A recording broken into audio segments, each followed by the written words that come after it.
احترام مہینوں میں شعبان المعظم کے مہینے کا جو ہے وہ افتتاح ہو چکا ہے، آغاز ہو چکا ہے، یعنی شعبان کا مہینہ شروع ہو چکا ہے۔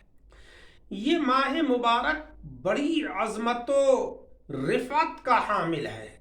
آقا علیہ السلام رمضان المبارک کے علاوہ جن مہینوں میں سب سے زیادہ روزے رکھا کرتے تھے وہ یہ شعبان المعظم کا مہینہ ہے۔ بزرگان دین نے فرمایا ہے کہ رجب کا مہینہ جو اس سے پہلا تھا، جس کو ہم نے کنڈوں کا مہینہ بنا دیا، پیارے آقا نے فرمایا کہ رجب کا مہینہ اللہ کا مہینہ، شعبان میرا مہینہ، اور شعبان کے بعد آنے والا مہینہ رمضان المبارک کا وہ میری امت کا مہینہ ہے۔ تو بزرگوں نے فرمایا کہ رجب کے مہینے میں نیکیوں کا بیج بو دیجئے، اور شعبان المعظم کا مہینہ یعنی یہ جو موجودہ مہینہ ہے اس میں ان نیکیوں کی آبیاری کیجئے، اس کو پانی دیجئے، اس کی سرسبز و شادابی کی دعائیں کیجئے۔ اور رمضان شریف کا جو مہینہ آگے آ رہا ہے اس میں اللہ جل شانہ و عما نوالہ کی رضا اور خوشنودی کے تاج حاصل کر لیجئے۔ تو یہ تینوں مہینے بڑی عظمت اور رفعت والے ہیں۔ شعبان المعظم کا مہینہ شروع ہو چکا، اس میں کثرت سے روزے رکھنے کی ایک وجہ تو یہ ہے کہ انسان روحانی طور پر اور جسمانی طور پر تیار ہو جائے اگلے مہینے یعنی رمضان شریف کے اندر عبادت و ریاضت کرنے کے لیے۔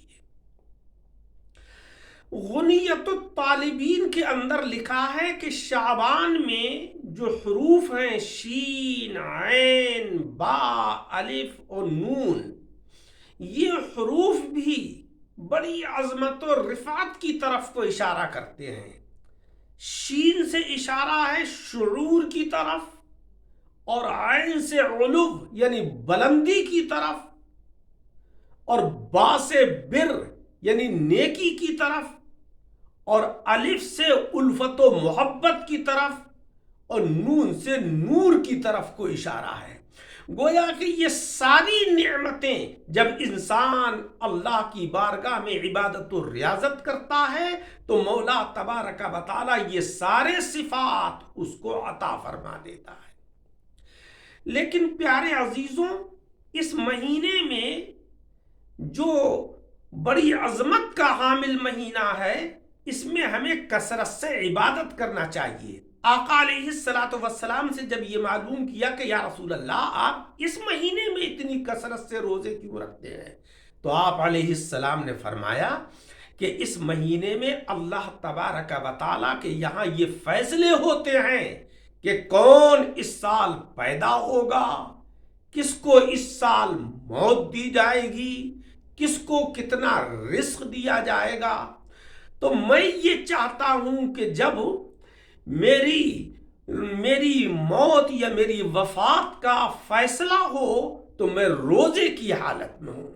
دیکھیے آقا علیہ السلام تو اللہ کے رسول ہیں، یہ در حقیقت ہمیں تعلیم دینا ہے کہ ہم اس ماہ مبارک کے اندر کثرت سے عبادت کریں، اور یہ تصور کریں کہ جب ہمارے فیصلے ہوں، رزق کے، موت کے، پیدائش کے، جو بھی فیصلے ہوں، اس وقت ہم اللہ تبارک و تعالیٰ کی عبادت و ریاضت کر رہے ہوں۔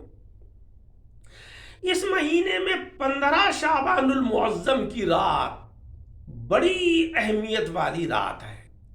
لیکن میرے عزیزوں، آپ اس ماہ مبارک میں نوافل تو کثرت سے پڑھیں ہی، لیکن بہتر یہ ہے کہ جو نمازیں چھوٹ گئی ہیں، جو نمازیں پڑھنے سے رہ گئی ہیں، ہم ان نمازوں کو ادا کریں تاکہ وہ چھوٹی ہوئی نمازیں ہماری پوری ہو جائیں اور اللہ تبارک و تعالیٰ کی بارگاہ میں ہمارا حساب و کتاب آسان ہو جائے۔ اللہ تبارک و تعالیٰ ہم سب کو عمل کی توفیق عطا فرمائے۔ آمین بجاہ النبی الکریم۔